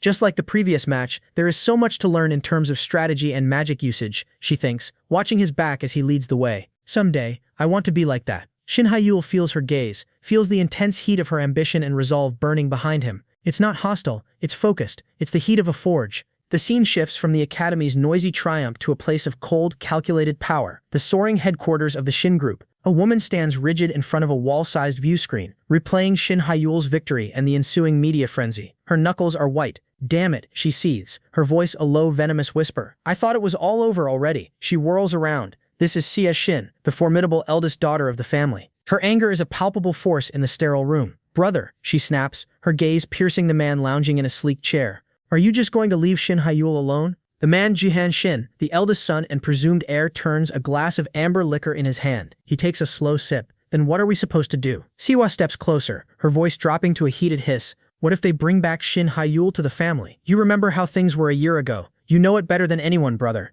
A flash of genuine dread crosses her sharp features. To go through that kind of humiliation again. Jihan sets his glass down with a soft clink. Don't worry, Sia. A condescending smile plays on his lips. A year ago, that kid might have been a prodigy. But now, he's just a piece of trash who can only use cheap tricks and first circle magic in duels. You saw his matches too, didn't you? What, brother? People are going crazy over how amazing he is. Listen closely, Sia. Jihan stands, his tone becoming lecturing, cold. All of Shin Hyul's opponents in the matches so far are only around third circle students. For a proper fourth circle magician, he should have easily won against them. But Shin Hyul has a fatal flaw. He taps his temple. He is incompatible with AI magic. He's just barely managing to make up for it by using tricks in that so-called forbidden magic. In the end, Shin Hyul is still far below a typical fourth circle magician. His skill level is way lower, no matter what the crowd chants. Siwa processes this, her initial panic subsiding into a simmering anxiety. So, that's right, she says, more to convince herself. Yeah, I thought the same thing, she thinks, but her body betrays her. She's sweating. Her fingers worry at her perfectly manicured nails. No matter how hard he tries, he's just scrounging on the ground. An incompatible will always be an incompatible. She looks at her brother, a flicker of ruthless intent in her eyes. And if by any chance he ever poses a threat to the next head of the family, Ji-hoon's smile turns icy. He picks up his glass again, his grip tightening. We can deal with him then. He meets her gaze, the unspoken violence hanging between them. It won't be too late. Crack. The crystal tumbler shatters in his hand, crushed by the sudden surge of his AI-enhanced mana. Shards and expensive liquor spill onto the polished floor. Cut back to the school stadium. The roar of the crowd is deafening. The final match is over. The champion of the second-year midterm is Shin Hyul. Sishin. The explosion of sound is physical. The prodigy has returned. He's so cool, as expected of the Shin family. Incredible. Forbidden magic that surpasses AI magic. Shin Hyul is really a genius. In the middle of it all, Ji-hoon is losing his mind. Shin Hyul, you are awesome. He grabs his friend, shaking him violently as cameras flash around them. Everyone is recognizing your skill. Hey, calm down, Shin Hyul says, a bit overwhelmed but smiling. He looks at the adoring chanting crowd, and everyone is going crazy. Not all eyes are adoring though. A cluster of upperclassmen sneers nearby. What's with that guy? He's nothing but his forbidden magic. Their muttering is cut off as Shin Hyul's homeroom teacher pushes through, beaming with pride. Congratulations, Shin Hyul. As your homeroom teacher, I am so proud. Yu-ho instantly switches modes, throwing an arm around the teacher. Oh wow, so, teacher, are you treating us to celebrate Shin Hyul's victory? Shin Hyul tries to interject. Hey, please. The teacher laughs, waving him off. I was already planning to treat you all. No need to ask. Yes, nice, let's go. Juho cheers, already planning his menu. Shin Hyul's smile becomes apologetic. He places a hand on Juho's shoulder. Sorry, Juho, I really want to come too, but I have an important appointment. Come on, Juho protests. What's a party without the guest of honor? Shin Hyul just shakes his head, his expression turning serious. Sorry, it's really important. He gives his friend a meaningful look, a quick reassuring wink, then extracts himself from the crowd, melting away as the celebration continues around his absence. As he walks, the noise of the stadium fades. His thoughts are clear and focused. I have a very important promise to keep. He reaches the academy's grand front gates. As if on cue, a long black luxury car, sleek, silent, and unmistakably belonging to the Shin family, glides to a perfect stop in front of him. The rear window rolls down. The driver, an older man in a pristine uniform, nods once. We have been expecting you, youngest son. His voice is devoid of warmth. The head of the family is waiting for you. The door opens silently. I will escort you to the main residence. The ride is silent. The familiar skyline of the city's elite district gives way to private, tree-lined roads. Finally, the car passes through imposing wrought iron gates and ascends a long driveway. The Shin family main residence looms ahead, not a house, but a modern fortress of glass, steel, and old money power. The car stops. Shin Hyul steps out. He looks up at the mansion, a complex storm of emotions in his chest. It's been a year since it was discovered that I am incompatible with AI magic. After rebelling against my cold father and moving into the academy dorms, I haven't been allowed to set foot in the family home. He walks the familiar path to the front doors, which swing open before he reaches them. The interior is vast, silent, and chillingly perfect. The air smells of polished marble and dormant power. Nothing has changed here. It's just as I remember. His footsteps echo in the cavernous entrance hall as he makes his way deeper into the heart of the house. He doesn't head to his old room. He doesn't wander. His destination is singular. He stops in front of a pair of heavy darkwood doors at the end of a long portrait-lined hallway. This is his father's inner sanctum, the study. Shin Hyul straightens his academy uniform, takes a slow, deep breath, and lets it out. The chaos of the arena, the cheers of the crowd, the lies told to tower lords, all of it falls away. This is the real battlefield. I finally made it back here. He raises a hand and knocks, 3 firm, respectful raps on the ancient wood. From within, a voice familiar and heavy with absolute authority answers, "Come in." The door to the study swings shut behind Shin Hyul, sealing him in a room thick with memory and judgment. The air is heavy with the scent of old books and cold ambition. Shin Hyul doesn't meet his father's gaze directly at first. He executes a perfect formal bow from the waist. "It's been a while, father." Shin Inyu doesn't rise from behind the massive obsidian desk. "Sit down." Shin Hyul takes the offered chair, the leather groaning softly. For a long moment, the only sound is the ticking of a grandfather clock in the corner. His father's eyes are like drills. "I used to think you were a failure." His father's voice is flat, analytical, dissecting his past, with a casting speed 20 times slower than average, and spells that disappear if you lose focus, incapable of multicasting as well. He stands slowly walking around the desk to loom over Shin Hyul. "You were a prime example of how useless an incompatible person could be." He stops, placing a heavy hand on the back of Shin Hyul's chair, leaning down. "The threat is implicit, physical. Still, everyone acknowledged your exceptional talent. That's why I suggested you switch to AI magic, to make the best use of it." He straightens, turning to look out the floor-to-ceiling window at the family grounds. "Of course, I didn't have high expectations for this attempt either. I thought it was just a desperate move by someone cornered." "I understand, father," Shin Hyul says, his voice steady. Additionally, his father continues, not looking at him, "I saw the article Bake published. I also thought this would be a good opportunity for you to come to your senses after a crushing defeat." He turns, and now his gaze is different, not warm, but sharp with reassessment. "However, you defeated my expectations completely by overcoming your incompatibility and creating transformation magic." He says the term with a hint of distaste, but the acknowledgement is there. "This period, Shin Hyul, your combat performance was indeed worthy of being called a true mage." Shin Hyul feels a jolt. It's not praise, it's a factual recategorization. "Thank you," he manages. His father walks back to his desk, but doesn't sit. He delivers the verdict. "From now on, the family will give you full support. Tell me everything you need for your pursuit of magic. I will also grant you permission to return to the Shin family." He leans forward, palms flat on the desk, his eyes locking onto Shin Hyul's. "As the rightful successor of the Shin family, serve our family well." A surge of fierce, vindicated joy rises in Shin Hyul's chest. This is it, the recognition, the path back, but it's instantly tempered by what comes next. His father's voice drops, becoming lethally soft. "And lastly, one morning, if I ever sense that you are stagnating or regressing," he lets the silence stretch, a void filled with unspoken menace, "then I will personally destroy your circles." Shin Hyul's blood runs cold. As expected of father, this is the intimidation of an 8th-circle mage. The threat isn't metaphorical. It's a promise of magical mutilation. But the fire inside him doesn't gutter. It burns hotter, fueled by the challenge. I'm afraid, but this is my final chance. He bows his head again, deeper this time. Yes, father. Now, his father says, sitting finally, steepling his fingers. What is your goal, Shin Haiyul? Goal? You ask? Yes, you want to become the head of the Shin family, did you not? His father lists the competition with cold efficiency. Jihan, Siwa, Inyuk, Minji. Right now you are the most behind among your siblings. Shin Haiyul doesn't blink. As I told you before, my ultimate goal is to become the head of the Shin family, nothing less. First, I will make everyone in the family acknowledge me. And how do you plan to do that? With confidence. Shin Haiyul's voice is iron. By participating in the World Academy Magic Olympiad in 2 months. His father's eyebrow raises a fraction. The MPR, the MAGE is proving right, commonly called the Magic Olympiad. Competitors from around the world will join this event. There, I will bring home the gold medal. The Olympiad for Mages, his father states, his tone dripping with skepticism, held annually exclusively for Academy students under the age of 20, known as the Mages Olympics. The final stage draws the attention of the entire world, matching the level of professional adult tournaments. He leans back, however, our country's best record so far is a silver medal, won by that Blue Tower Lord Kim when he was a student, claiming that you will win a gold medal at the Olympiad. Do you realize how unrealistic that sounds? You can't be unaware of this. I am aware, Shen Haiyul replies, unwavering. That's why I have a condition for you, father. A condition? A flicker of dangerous interest. Yes, for the 2 months leading up to this tournament,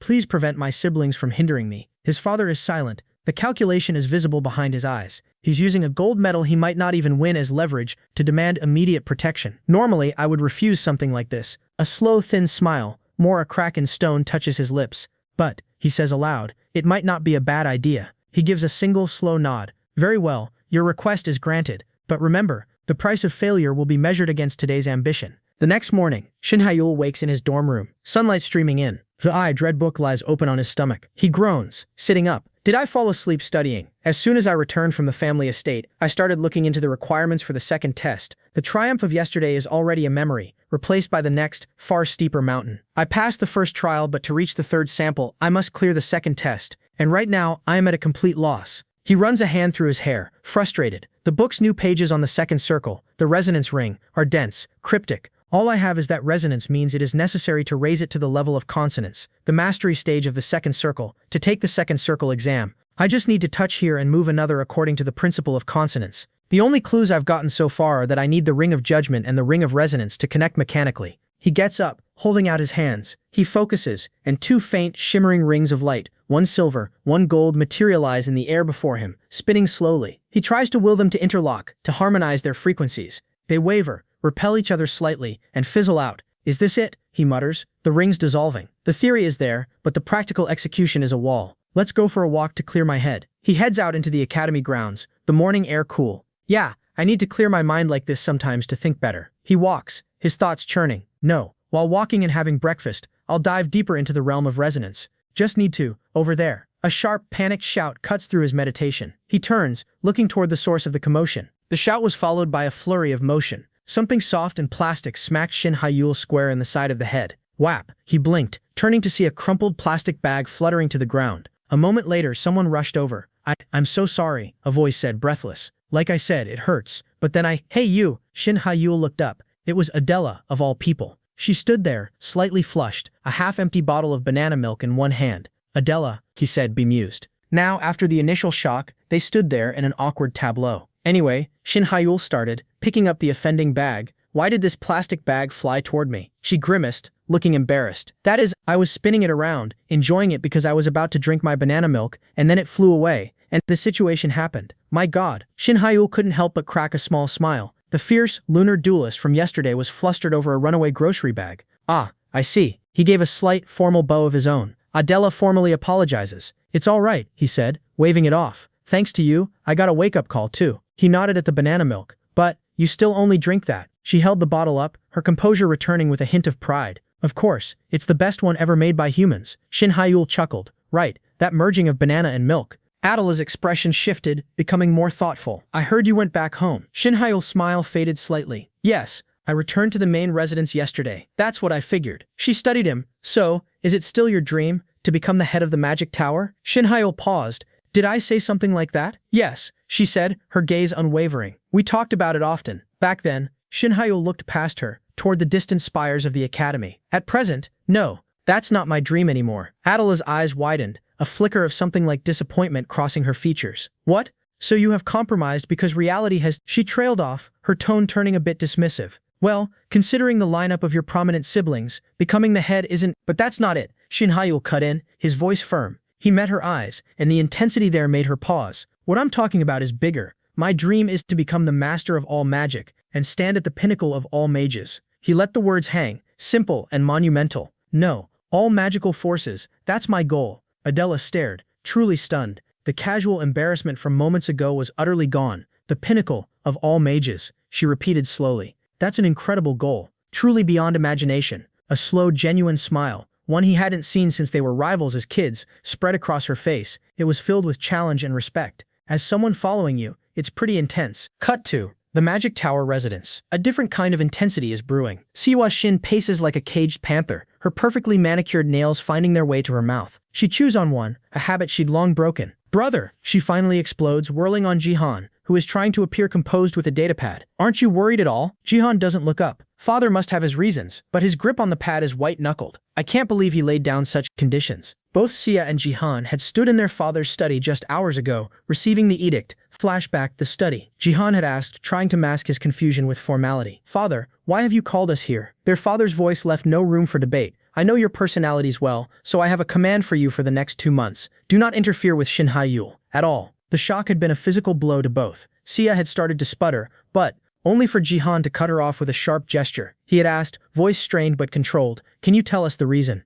You both know Shin Hae-yul officially returned to the Magic Tower yesterday, their father stated, and he's still a minor. He has a gap of a year away from the family, so I thought it necessary to give him 2 months to adapt. His eyes had narrowed, pinning them both. Especially you two. You would have kept a close watch on him, considering the competition for headship. Jihan had felt the insult like a slap. Oh, so he needs to adapt. Yet he bowed. Yes, I understand, father. Is there anything else? No, you must be tired. Go rest. End flashback. Back in the present, Sia fumes. Brother, why did you leave without saying anything? Then she stops. She sees it now, the carefully controlled rage vibrating through Jihan's frame. He isn't calm. He's a simmering volcano. He finally slams the datapad onto a table, the sound cracking in the quiet room. An intimidating aura of 8th circle mana leaks out, making the lights flicker. Damn it, I just can't accept this, he snarls, his composure gone. Since Minyuk and Minji aren't interested in competing, I understand why they weren't called, but just leave Shin Hae-yul alone because of a year's gap? If it were our usual father, he would have told us to endure it, saying that's a year's slap for a lack of qualification as an heir. Besides, the protection for being young only applies until age 16, before the AI imprinting. Shin Hae-yul is 17, beyond that range. He paces, his mind racing. So why would he say something like that? Siwa's eyes dart, conspiracy theories forming. Could it be father already? No, Jihan cuts her off sharply, turning. That's not it. Shin Hae-yul hasn't shown enough to father yet. Then why? Perhaps he has seen some potential. Jihan spits the word. Or is it that father is interested in the mysterious magic system Shin Hae-yul mastered? His voice drops to a venomous whisper. Or it's possible that father and Shin Hae-yul made a deal. Siwa freezes. A deal? What kind of deal? The idea takes root, growing thorns. She scratches her face anxiously. A nervous habit. That's right. That's not a decision our usual father would make. She shouts, her fear twisting into anger. It's annoying. Shin Hae-yul, should I call back all the guys I had following him? Jihyun shakes his head, a grim expression on his face. Probably useless, unless they are confident they won't get caught by the shadows. Siwa pales. The shadows. Their father's direct intelligence unit, an elite, secret force of the Magic Tower, a team that handles infiltration, information gathering, and escort missions. There is nothing they can't do, and no one they can't find.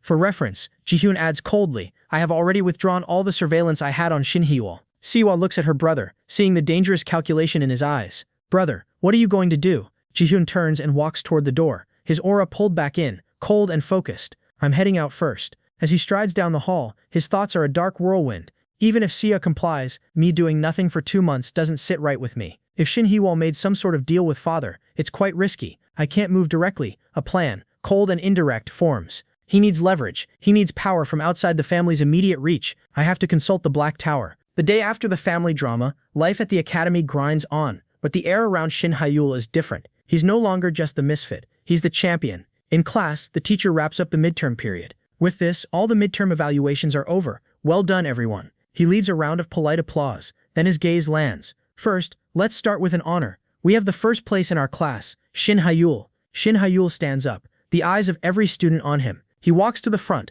the whispers a soft undercurrent. Among all the 17-year-olds in our country, the teacher says, placing a hand on his shoulder, you could be said to be the best. Congratulations. Thank you, Shin Hae-yul replies, his voice steady. The teacher leans in, his voice lowering to a more personal tone. Since you are already in first place, you might as well hold that position for 2 months and aim to compete in the Academy Olympiad. Shin Hae-yul meets his gaze. Yes, that's what I intend to do. From the back of the class, the jealous murmurs are less hidden now. What's he saying? Bragging after winning first with vision magic? One mutters. Like 2 months, he'll lose that reputation within a week. Agreed. The limitations of a misfit will show right away. Shin Hae-yul hears them. He doesn't react, he just walks back to his seat, the confidence in his step a silent answer. After the final bell, Ji-hoon lets out an epic yawn, stretching like a cat. Finally, it's over, he groans. What's with 8 periods of theory lessons? My brain is mush. Shin Hae-yul slings his bag over his shoulder. At least tomorrow is only practical training. That's kind of worse. Ji-hoon protests, then grins. He bumps a fist lightly against Shin Hae-yul's chest. See, I told you, get some exercise. You're still too scrawny for a mighty mage. Shin Hae-yul doesn't budge.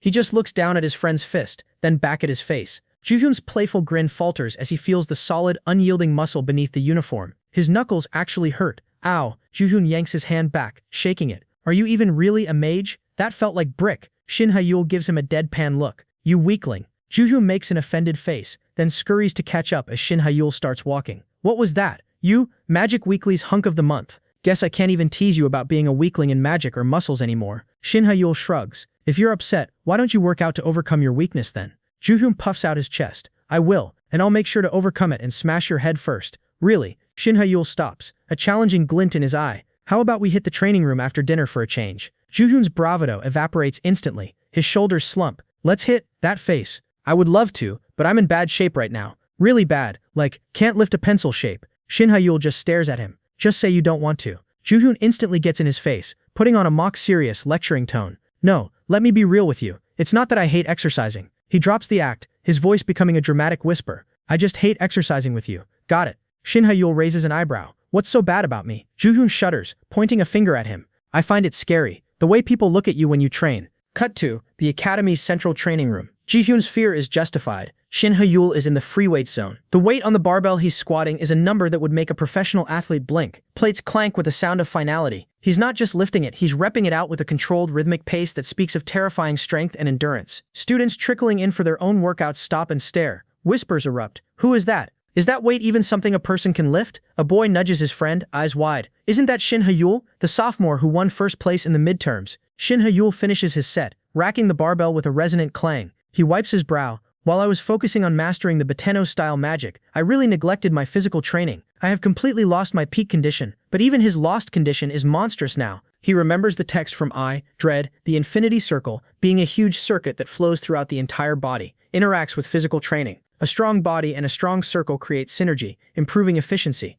I need to master both exercise and magic, he resolves, for optimal physical condition. He moves to the treadmills, then the tumble track, pushing his body with a focused, relentless drive that leaves onlookers exhausted just watching. Later, in the advanced practical simulation room, he faces a holographic beast pack. 3 wolf-like projections lunge at him. Shin Hae-yul doesn't cast a spell first. He moves. His speed is a blur. He tackles the lead beast, using pure momentum and a reinforced shoulder to slam it into a digital wall where it dissipates. The remaining 2 attack from both sides. At the last possible moment, Shin Hae-yul leaps straight up. The beasts collide with each other in the space he just occupied. As they stumble disoriented, he lands, hands already glowing. Flamework. 2 precise lances of fire pierce their cores. The simulation ends. The monitoring teacher's voice comes over the speaker. Impressed. Shin Hae-yul. Monster rush. Practical training. Complete. The result is perfect clear. Full marks. Shin Hae-yul, wiping sweat from his forehead with a towel, nods. Thank you. Sitting on a bench in a quiet corner of the training complex later, he analyzes his progress. Thanks to the infinity circle, my physical abilities seem to have increased by 1.5 times. When I reach the 3rd circle, it will improve even more. I need to further enhance it. He closes his eyes, delving inward. In his mind's eye, the 2 rings, the ring of will, silver, and the ring of resonance, gold, spin in his mental space. The task from the book is precise, maddeningly technical. Circulate both manas toward the entire body. Here, adjust the vibration frequency and rotation rate of each ring by 12.25% and 4.63% respectively. Increase the amount and purity of the ring of will by 8.9%. He focuses, sweat beading on his temple not from physical exertion, but mental strain. He nudges the intangible parameters, feeling the rings hum, their orbits stabilizing, their light growing harmonious. After achieving sync, just a little more. But then, a familiar, frustrating barrier. The rings almost lock into perfect consonance, that state of mastery needed for the second circle. They hover at 99% synchronization. Too close to the final step, he thinks, grinding his teeth. Just a little more. His concentration breaks. The rings in his mind's eye waver and return to their separate, discordant spins. He opens his eyes, frustration a hot coal in his gut. Sync rate 99%.